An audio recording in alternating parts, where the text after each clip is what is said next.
The Xbox community woke up this morning like this.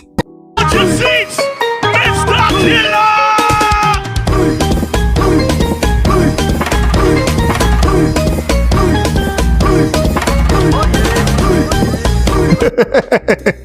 You know why? Because these ponies just don't listen. They don't listen to clear reason and logic. I told them, do not boast in the PlayStation 5 Pro because they will get mud in their faces. But they didn't listen. Now we have to deal with things like this. Produces good results, but the results I would say are worse than the default 4K TAA used in the original game. There are a few minor issues to mention. Firstly, thin objects can exhibit additional shimmering and noise, which is always distracting. And furthermore, specific scenarios can cause visual artifacts, such as here using this beautiful Supra. With RT engaged plus PSSR, take a look at the taillights. PSSR cannot quite resolve this properly, and you end up with noisy, flickery results in this area of the image.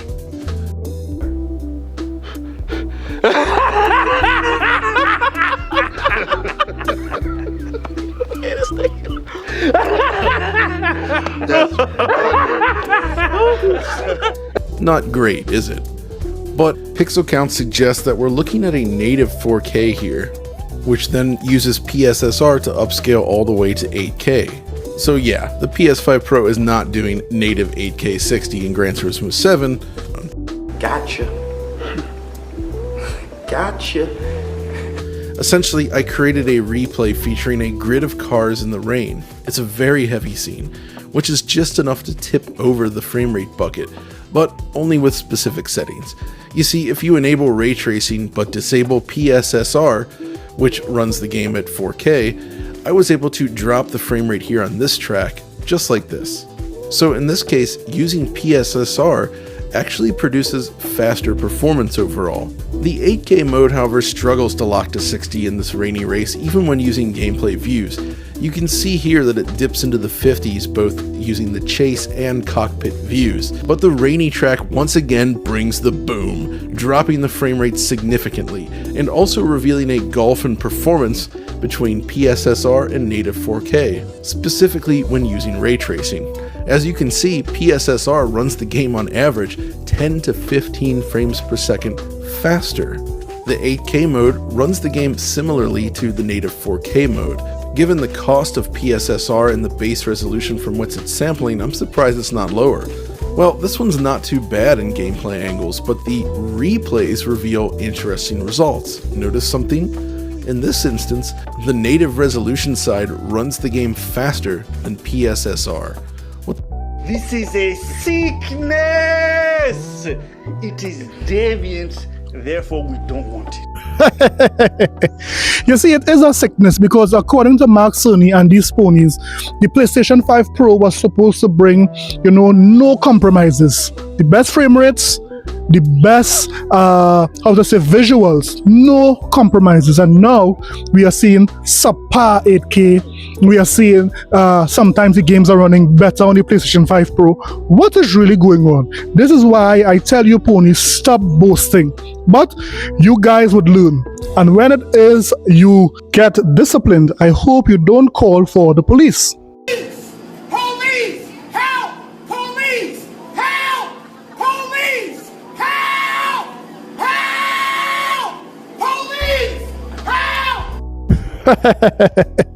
Today, however, we are going to talk about some rumors that Sony is going to acquire Arrowhead. We will see what the facts are showing and why it is these ponies are jumping the gun. We'll also talk about how Microsoft is getting big support from Square Enix, and then we will see how Sony is one of the worst companies there is for doing this. So we're going to talk about all that and more. So you know what? Let's get it. This is a sickness! Let's get it. So before we continue the video, guys, please consider subscribing.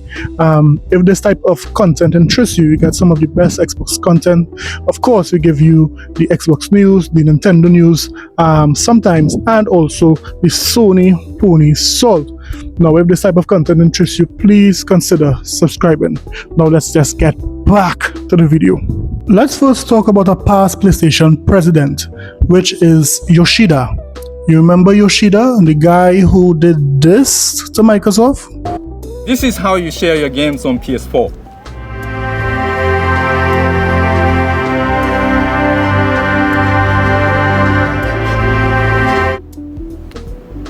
Thanks. PlayStation. Yes, he was one of the, how to say, pioneers who would have led the PlayStation 4 to the success that it had. And having done all that for Sony, recently we would have found out that Sony would have reduced this man to playing, throwaway indie games. We get back to the fuse room, Yeah, but straight ahead. this guy's in Ooh, the way. there. Uh-oh. Oh, he's gonna go around. Oh, stop. I didn't think about going up the stage. I was gonna go around the stage. I think you can go. You can do I think you can go. Oh, wow. Oh. PlayStation. What game is this guy playing here? Is this Baby Steps 5? Well, it just so happened that there was an announcement that Yoshida made about a day or so ago, and he is saying, you know what? He is leaving PlayStation. Now, the ponies were saying, wow, Yoshida, he's leaving, he's retiring from gaming. I know he really did PlayStation well. And there's a surprise. It just so happened that Yoshida is not retiring. You see, a fan would have asked him, are you retiring? And he said no, he would like to stay in the gaming industry.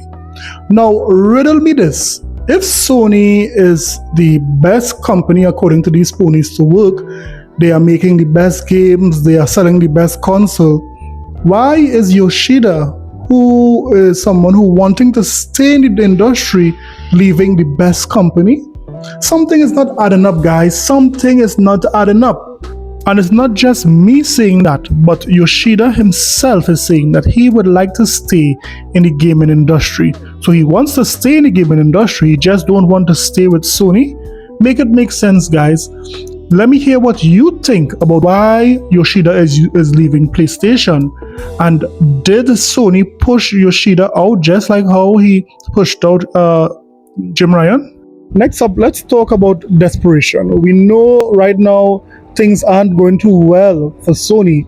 So now we have this guy named Alex Smith, and he is claiming to be some sort of insider, and he is saying that Arrowhead is going to be acquired by Sony very soon. We also see he's reporting on the merger with Kadokawa. But it just so happened that some, keen-eye individuals were out there to put him in his place to help him to see what was Arrowhead's stance. For example, this is what Arrowhead said not too long ago this year. According to VGC, Arrowhead wants to remain independent and achieve Firm Software or Blizzard status.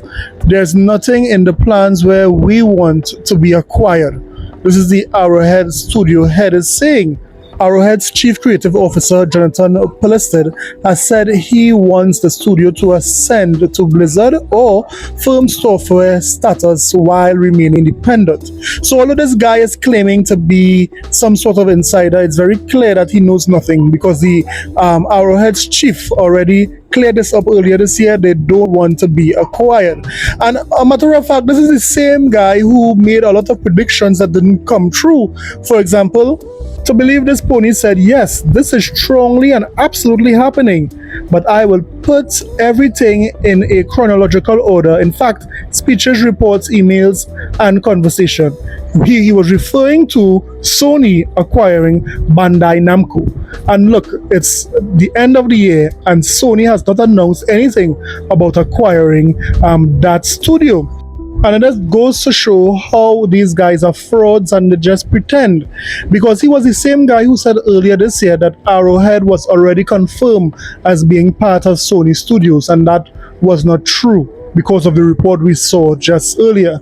So these ponies are getting desperate. These ponies are hoping to get some sort of acquisition that equals the, how to say, gravity of the an ABK deal. They are desperate and they are starting to just make stuff up.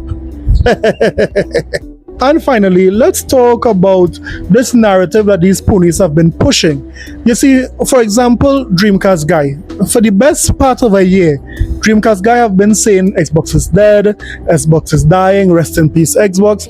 A slew of different videos he would have made that made him a lot of money to say that Xbox is dying, and these ponies, they love it, they eat it up, right? Now tell me this.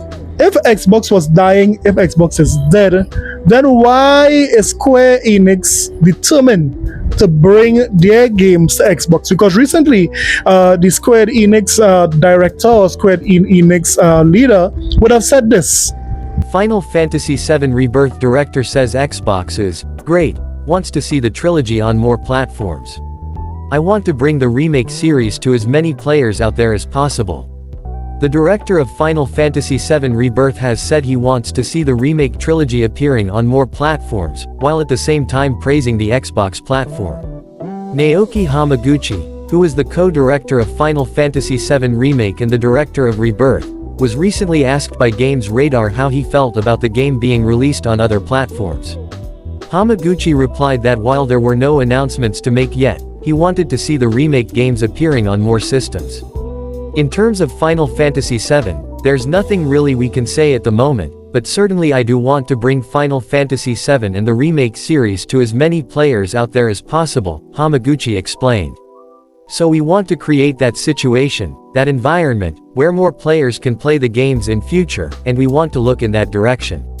Hamaguchi also said that while it used to be possible to release a game on a single platform and have players buy that system to play it, that's less the case these days.